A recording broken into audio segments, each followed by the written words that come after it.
Morning everybody, from once again a sunny Rhondda Valley. I want to talk to you this morning on this lovely day about the word fear. Most of us are fearful about something. It's sometimes irrational. For example, arachnophobia, which is the fear of spiders. My wife and I have been to Australia on a number of occasions, and people say, I can't go to Australia because I'm afraid of spiders or snakes. And I say to them, we've only seen the occasional redback spider and a tiger snake, and there's no need to be afraid.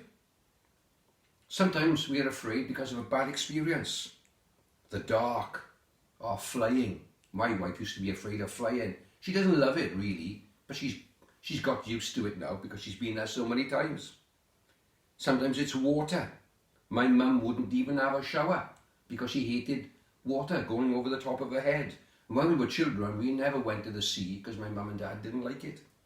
Why? I don't know. It's irrational perhaps. Sometimes therefore it's inherited or passed on from one generation to another. Heights, lifts, enclosed spaces. But sometimes it's because of uncertainty or not knowing or leaps in the dark.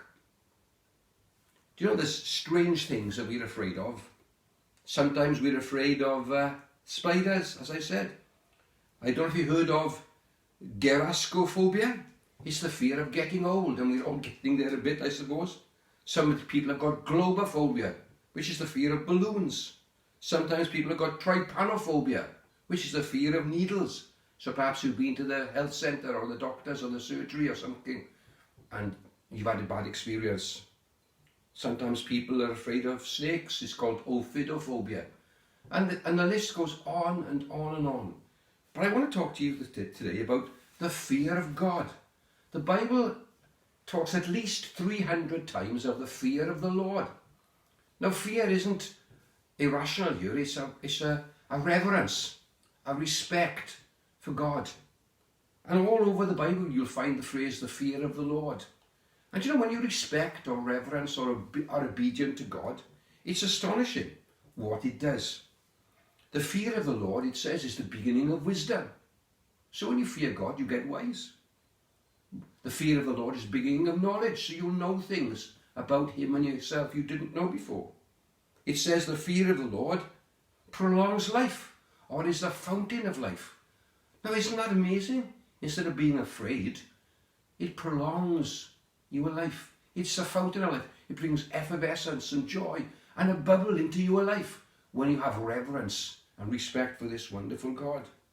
The fear of the Lord leads to life or brings strong confidence. It says in another place, David wrote lots of psalms, says this, and you can read this psalm yourself. I'll read a little portion of it. Psalm 34 says this, I sought the Lord and He answered me and delivered me from all my fears. Notice that little word all.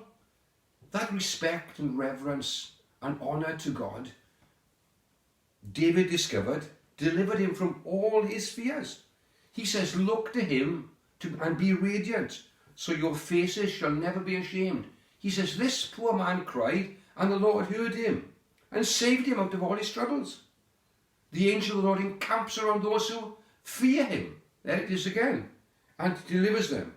Oh, fear the Lord, O you His saints, He says. For those who fear Him have no want. Surely it's a no-brainer, this.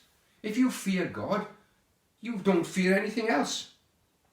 Oswald Chambers, a famous Christian writer, says this, the remarkable thing about fearing God is that when you fear God, you fear nothing else. If you do not fear God, he says, you fear everything else. Paul writes to his friend Timothy, his young friend, and says, God did not give us a spirit of fear or timidity, but a spirit of power and love and self-control. So all the way through the Bible, from the beginning to end, it talks about don't fear God. True fear is simply to place your trust in the one who loves you. True fear is to serve the one who gives you life. Fear motivates a person to trust God and repent. Fear brings a a greater awareness of the presence of God. So, the true fear of God saves a man from himself. Isn't that astonishing? A Frenchman said this: fear of God fills us with a sovereign respect and makes us depend on him above all. Now, I don't know what you're afraid of this morning. Perhaps there's lots of fear around because of what's happening in our world. And I know some of our neighbours and friends are getting into a bit of a state, and I understand that. We are praying for our NHS staff. We are praying for those on the front line. We stepped out on our door last night and gave them a great clap. So did many in our street and through streets throughout our land, because we just are with you.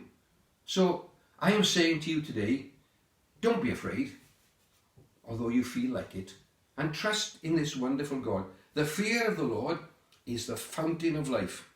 If you don't fear God, as I've said, you will fear everything else. Fearing God, someone has said, gives direction to your life, will keep you in line with his will, and will keep you from sin. It promotes moral purity. It is life and the beginning of success, someone has said.